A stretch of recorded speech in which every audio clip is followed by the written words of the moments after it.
Hey everyone, it's your good buddy Amigo Aaron. I'm here with John Boat of Car Schaller, the namesake of Boatfest 2022. And we thought we would do a little Boatfest 2022 closure episode, just to kind of tie it all up with a lovely bow. Take it away, Boat. You get what I did there with the bow? I did. I like the bow. Thank you. You put the bow in the boat fest. Oh, yeah. So we started out thinking that Thursday. Well, actually, we started out thinking we were going to set up on Friday morning. Yeah. All right. You're like, yeah, couple hours. We'll have this thing set up, no problem. I knew better than that. Well, luckily, I went over there earlier in the week and talked to the manager, who was very nice. Yeah. And she said, "Oh yeah, you guys can set. We don't have anything going on Thursday. You guys can set up on Thursday. We won't charge you anything, and you're good to go." So Yeah, I was that was like, a awesome. beauty. Yeah. So I made my first trip over to the hotel somewhere around noon on Thursday. And it was the first of many trips because not only did I not have everything that I thought I needed, but I'd also forgotten many things. Luckily, Yeah. You live about how far away? How many minutes does it take for you to get down there? It takes me about, I don't know, 8 minutes to get to the hotel. 8 minutes, yeah. For me, it's more like 15 to 20, a little bit further out. Yeah. And so I made many trips ferrying things, and I brought things that I knew that I probably wouldn't need, but I brought anyway. You always want to be prepared for things like this. Oh, yeah. So anyway, we started setting up, and all of a sudden, who shows up? But our buddy Level Lord. Level Lord arrived. He woke up at 4 a.m. He didn't even sleep the night before. He was tossing and turning. He was ready. He was ready for Boatfest. Yeah. So he just jumped in the car and started driving from Illinois. He got there at about 1 o'clock. He couldn't check into his Airbnb until 4. Yeah.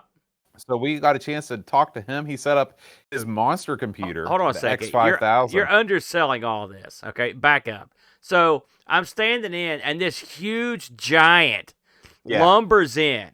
Because Level Lord is every bit of 8'4". He's a huge dude. He always has great pants. Okay, what would you call those? Almost like golfer pants. +4s. They look very comfy. Okay, he comes rolling in. He goes, "Listen." He's like, he was so happy. So he's. Did you ever see this guy not happy the whole weekend? Not one time. He was glad to be there. That's right. He goes, "Listen." He goes, "I've got this stuff in the car. The computers in the car. Can we help?" So I went out and helped, and we got it out. And he wasn't kidding. He had this thing wrapped in about 600 levels of bubble wrap and stuff. Oh, yeah. And then he goes, "Listen," he goes, "it's a tradition around my part to bring goodies." He's like, "Can I bring these in?" I was like, "Are you kidding me?" Level Lord wasn't fooling around. When he said he brought goodies, he got candy, he got cookies, he had booze, he had it all. He had it all. He Apricot drink. He had packed meat and stuff like barbecue. He cooked out. So meat and Level Lord off the bat, it was awesome. And it was sort of like a kickoff to the sign of things to come. But it was great. And watching him set that computer up, that huge, expensive computer, was quite a sight, Boat. And I got to talk to him quite a bit. Yeah. Then, of course, the Canadians showed up next in their Canadian clown car. Yeah. Warnes, Boyle, Frank. Jason. I think I said Jason twice.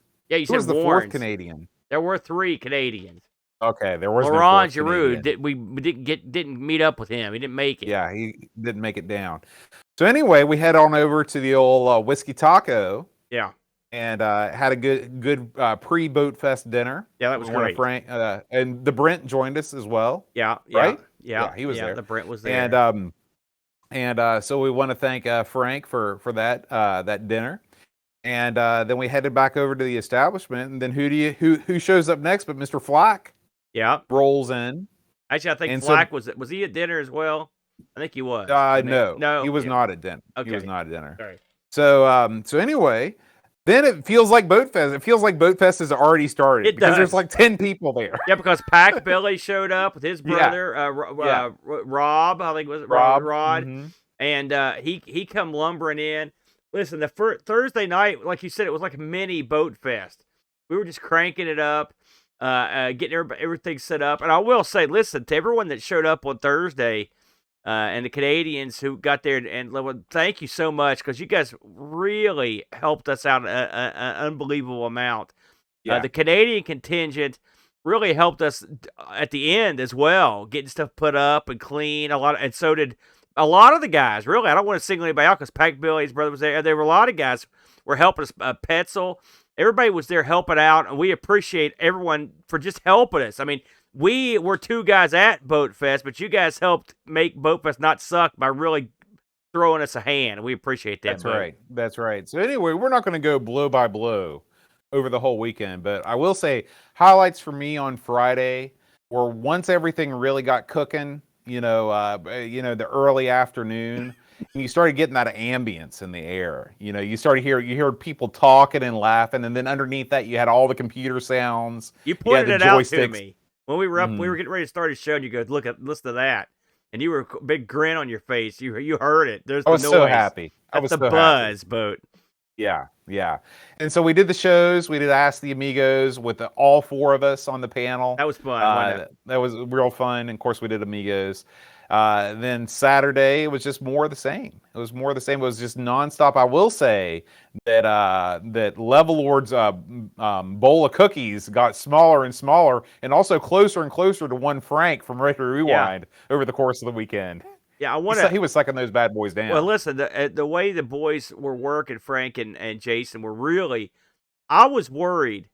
I was worried about a lot of stuff at Boatfest, and I'm not going to get into it, but Frank had a heck of a time getting down here. Oh my gosh! And it was no easy task, and not cheap either for him to come down. And one of the things I'd been worried about was because listen, yes, Frank sponsors some of our shows, and Frank's a good guy, but I didn't want Frank to come down here and just have nothing to do. I was like, man, I hope.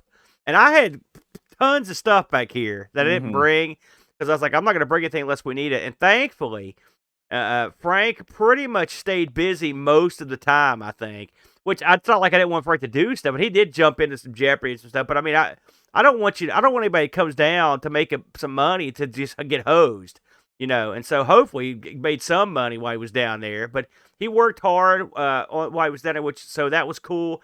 It was kind of neat. I liked his talk as well. We should mention that he gave a speech.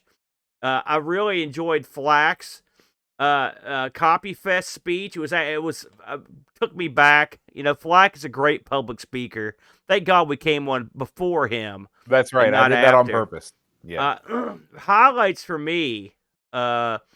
This is sort of cheesy, but I went over and brought my son, the Luke, over. And when Luke came in, I said, "Hey, everybody, look, it's Luke!" And people cheered for him and stuff. And Luke really thought that was awesome. And people were nice to him. I asked him, I was like, "What'd you think about everybody cheering for you?" He goes, "Well, I guess I'm a star," basically. That's awesome. And Luke went over and played. He wanted to get in on that Coco high score shots, and he played the crap out of Timber and got he got 4th or 5th place in there, which is pretty good. So it was fun for me to have my kid there. I mean, just to be cheesy, I love that. Another highlight for me is our good buddy Pack Billy and Rob. They brought the Jag down, and they brought the 4-player Jag adapter. I only got to sit on one of these games, but the fact that we were able to come up with 4 Jaguar controllers and one of the 2 games that supports and the adapter was great fun for me. I thought that was I love that stuff, but and it's not only that, we had 2 huge multiplayer things. 48K. This was a three-way made it happen. So it was Pack Billy's 800XL, my FujiNet, and 48K's 8-player adapter. I didn't even know about that. Yeah, and so we had 8-player mashed turtles, I think is the name of the game. That's super. I had no idea that even happened. Frogger. Yeah. I missed out on. I mean, we did a lot, and so I was pulled in every direction. So there's lots of stuff I missed. I looked over. I mean, 48K brought this crazy old Tandy machine that everyone had something interesting. Everyone. The Commodore Chronicles brought down a Tandy, what was that, an EX or an HX machine? He was playing. One of the 1000s. He was, and we were playing with that, which was cool. Mr. Cole, I had a very interesting looking Mister that setup. Dave had printed out for him. So that was fun. So I loved going around and seeing all the stuff. Flack had all of his see-through C64 stuff there. Of course, we talked about Level Lord, what he had there. Frank brought a one of the luggable Commodore 64s. I mean, you're not going to find a mintier one than that one. That thing was in perfect shape. So everyone, and people would swap out. Petzel had an Amiga 2000 set up that was awesome. He ended up, and it had a video toaster and stuff. But he ended up swapping that out and had some other little like handhelds that were real wacky. It was a lot of great stuff there. Why don't you talk about the swap meet, Boat? Yeah, so we had we scheduled the swap meet for 2 days, but really only happened on Friday night. And what we did was we cleared the floor, and we set up tables, and we let people put up, anything that they brought to sell. Yeah. And so I brought a lot to sell. I brought a lot to sell because over the years I've acquired quite a few computers that were currently just hanging out in my basement. They weren't being used, and there's nothing worse than having machines that don't get used. I wanted to pass them along, and I knew that if I made these things priced low enough, I could move them. Yeah. And so I was able. I think I sold Petzel. Petzel's in the chat right now. I think I sold him a PC Tower and a G3 blue and white Mac. Petzel, what did you end up walking away with those for? It was not a large amount. I know you sold a couple locals, one of your plastic fantastics, for like $20 or something. Yeah. That guy was so happy. He was so happy. So we had a couple of local guys show up, which actually we had three local guys from the West Virginia area. Nicholas, $5. Yeah, $5. Yeah, he was getting that thing out of there. And a special shout out to David Z. He'd printed out about 1 million things over the years and sent them to us, including some stuff specifically for this show. Dave wanted to be here desperately. He just couldn't make it work. But we gave away like all of his 3D printed stuff. But I mean, all of it. It's gone. I gave away everything I had. And I think you did too. So all of that stuff went. Plus, David had sent me a bunch of magazines to give away. This real weird magazine I've never heard of. It was like I don't know what it was, but I gave all those away. All the people, including Rushi, that have ever given me Spectrum tapes. I went through my whole collection. I put a picture of it up on Twitter, and then I pulled out all the dupes, and then all the dupes I just gave them away. I didn't sell anything. I just gave stuff away, and people grabbed them. I know OROM grabbed a bunch of stuff. I had some extra Coco or extra Amiga software, boxed Amiga software. I gave all that away. So that was just stuff that I had duplicates of that I'd gotten over the years through deals and through gifts from people. So if you've ever donated something to us, we wanted you to know that we use the stuff, and the stuff that we can't use or don't use, we make sure it goes to someone that absolutely can. So nothing, you can ask Boat. I never pitch nothing, and I don't let him pitch stuff either. So we gave a lot of stuff to get home. Yeah. Also, of course, we want to thank my long-suffering wife, Eep, for putting together quite the spread of food, and also Barb Jarvis for making some delectable baked goods and bringing them over. Everybody ate well at Boatfest. We got so lucky because one night they had a party out in the patio we were beside, and they just gave us all their extra food. It was tons. It was all catered Italian. And then, of course, Barbie made pepperoni rolls and some great cookies, and then here comes Eep, and she just made a smorgasbord of. I didn't even get to eat any of Eep's stuff. I had one piece of chicken, but she made I've had her food. I know it's gold. Then if you combine that with the stuff Level Lord brought, plus Frank, who bought us all pizza the second night. I mean, you're right. No one really had to go out to eat anywhere if they didn't want to. And then, of course, we closed Boatfest with a little tipple. Draw is when Jack Flack's patrons brought a bottle of Tito's in. Of course, we had the Serbian booze. Nicholas brought in the moonshine. The moonshine. That stuff was real moonshine. Yeah, that stuff was hardcore. Yeah. So you had a lot of. We also should mention that we had a good TSI contingent there. Pat, and Dusty, and Andy, and Barbie, of course, were there. And also, we also had Good Matt was there. The Chud made a special guest appearance. I know you were delighted to see the Chud roll in. Happy he was and there. Let's not forget, I was so excited to meet this man in person, which was OROM. He comes in the room. I've never really met O'Rom. I've talked to him plenty of times, and I knew who he was. He looked just like I thought he would. He sounded just like I thought he would, and he acted just like I thought he would, which was great. O'Rom brought a chunk of his Bodega Bay, which he had Frank fool with. Frank, listen, when Frank gets excited about hardware, you got something rare, and he comes up to me and goes, look at this. Look at this. He was showing me that big Bodega Bay. So O'Rom has vowed that next year at Boatfest, he's going to bring the whole Bodega Bay in for us.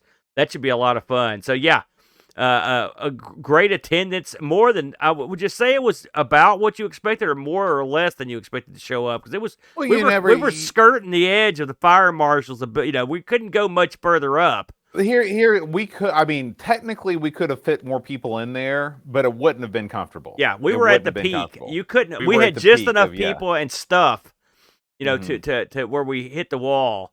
Of course, I ducked out a little bit early on Saturday, so I missed some of the nippery. But I did watch some of the video that was shot, and got to get, including Frank holding court up there and doing his own little mini show.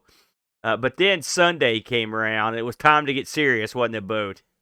Yeah. So Sunday rolls around, and it's time to pack up. And boy, I've been dreading this the whole event. Yeah. Okay. I've already done some like I brought the Apple II over. I brought all kinds of computers that I ended up taking home because everybody brought tons of stuff, and I was like, I'm not going to put my stuff out. This stuff is way better. So anyway. That's when Boatfest, that's when the Sunday crew sprung into action. Man, we had that place spotless in 1 hour. Yeah. It was great. It was great. And I will say the guys that couldn't, everyone that was there on Saturday wanted to stick around. All those guys did. But listen, people I think he was going to a wedding. There's some guys that they had to catch planes. So the people that couldn't stick around, listen, I dig it. I understand. The people that could stick around really did us a good solid by helping us clean up. It's funny how smoothly the pickup went. I was very pleased at the way it all went down. Now, granted, I've still got crap in my family room here I've got to put up, but it all went smoothly. I don't think anything was really destroyed, Boat, which is nice. Nothing that I know of. Everybody was, of course, very careful around the machines, and everybody just, it was the perfect weekend. If you think about, like, if you could have a gathering of people and set out the stuff that you like the most and have everybody have a good time. I mean, I could not have pictured a better way of things to go down. We didn't mention that it almost would have been a very different event if the air conditioner hadn't gotten fixed. Yeah, because it was broken on Thursday, and we could tell. And Friday was going to be much hotter than Thursday with more people. Right. So luckily, instead of the 3 to 4 weeks that we were originally quoted for when it was going to get fixed, they had a tech come in and fix it. So we were only about 3 hours without AC on Friday. Yeah, and I have to say, special thanks to the Holiday Inn Express. The staff was super friendly and nice.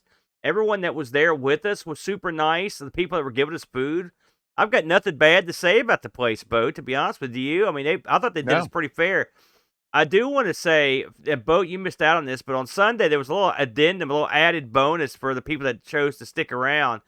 It was Boat called it when he drew this thing up in the footsteps of the Mothman, which was a little trip that some of us took to Point Pleasant. I want to point out it was Petzel and his wife Erin and Flack, and then me, Teresa, and Luke.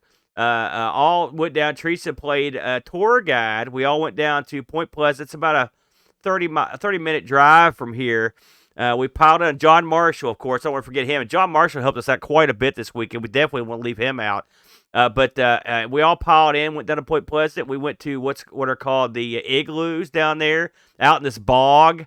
Then we went to the Mothman Museum. We visited the statue. We went to we had a great Mexican dinner that Petzel picked up with his wife, which was real nice of them. We went over and had ice cream. The kid had a Mothman sundae, Boat.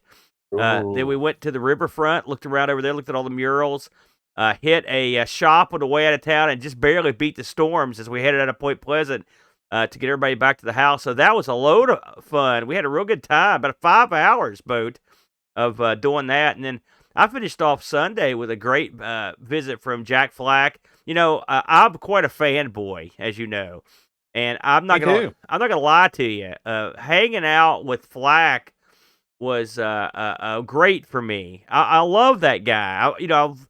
I knew about his shows before I met you. I mean, I knew about Flack forever. Oh yeah. Yeah. And so I never thought I would be at a show with him or performing with him or hanging out with him or eating with him or running around with him. I know it sounds so lame. It's true. And so for me, it was a real honor. I mean, Flack's a real pioneer in this sort of field. And the first guy that I really thought was, this guy's got talent, read his books. I mean, he's a published author. I mean, he's no joke. And the fact that Flack not only would come to town and hang out with us and be part of our channel, but to actually hang out at the house here. Me and him and the boy Luke, we had dinner together. It was great fun. I really enjoyed that. That's what closed out the weekend. Like you said, I can't imagine a better scenario. I can't imagine a better group of people. This is no one's gonna buy this because it sounds like crap. I mean, there were no fights, there were no misunderstandings, there were no sad faces, there were no disappointment. Everyone, to me, was happy. Everyone was so cordial and sweet and kind and very thankful and very thoughtful. Everyone brought great stuff. Like, no one had to do any of that stuff, but they did. You know, they came to this show out in the middle of nowhere, and I really appreciate everyone. And I can only, like I mentioned on the post, this was sort of the physical manifestation of our Discord, and it was in our community, and it was glorious. It was everything I could have hoped for. It made me proud to be a part of this group, Boat, and I won't forget it anytime soon, man. Yeah.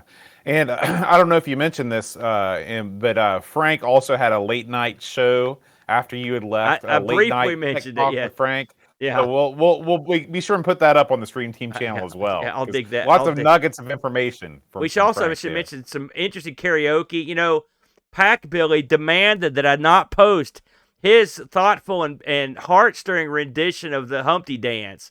But you never know what's going to happen. I may accidentally violently post that to YouTube. There were some other great performances, including Sweet Child of Mine was performed. Me, Pat, and Matt did Man of Constant Sorrow. I'm trying. Dave sang. What was it he sang? Oh, Commodore Chronicles sang Simple Man. And then you and your wife did a duet, which was nice. Country Roads. Yeah. It was fun. Next year we'll beef up the equipment for the karaoke, but it turned out okay. Not too bad. We're also going to have a jam session next year. Oh, Curtis and Frank, everybody that plays guitar is going to bring their guitar. It's going to be on. So I'll bring my kazoo, Boat, or some spoons. Good. Bring your jaw harp. Yeah, wow. Yeah, that seems appropriate. Yeah, man. So, any closing thoughts on this thing, Boat? Listen, it was a great weekend. We thank everybody for coming. And the wheels are already in motion for Boatfest 2023. Oh, man. So we'll have more news to report as the time goes on. But if you didn't make it up this year, we hope you can join us next year. And just thank you for making this real. Let me jump in here, Boat, before you cut this thing down. Let's give I want to give a special thumbs up to you, John Bodekar Schaller. You're the special kind of guy that's too stupid to know not to do something, too stubborn not to make it happen, and too goofy to not name it Boatfest. You're the special blend of goof. Boat literally, and also we should mention, good Lord, we didn't even mention the Brent. These two guys really went at it. And Boat's got the schedule thing going. Him and Brent worked up all kinds of paper stuff, all the passports, the stickers, the badges. And Boat really was the mastermind. When I say this is Boatfest, like Boat did it all. I mean, Boat was behind all of it, and did a great job. I think the parts that Brent was involved in turned out great. All the posters and stuff that Brent did was great. The goodie bags, all those goodie bags. Yeah, yep. and me and him and Terry. But I want to, listen. I don't want to be the guys that pat each other in the back, because really, all I did was show up and then carry stuff. I'm like the human donkey. You did a great job. I know you were nervous. I know you were tired, and I know that you really had to feel quite a bit of satisfaction when the thing was pulled off without a hitch. So I salute you, Boat. You're thank you. You're too stupid to feel pain, and I'll give you credit for that. It's a team effort, but the thing that spurred me on was like, you'll never be able to do this. It'll never happen. And then I made it my life's goal to make it happen. So. Remind me the next time I come up with a dumb name for a stupid event to do better than Boatfest. I cursed myself with that one, so there you go. But you pulled it off, Boat, and I had a real good time at your show. Well, thank you. All right, guys, we're gonna cut this one off and throw it out and bring it up and put it down. We'll see you guys on the flip side. Until then, adios.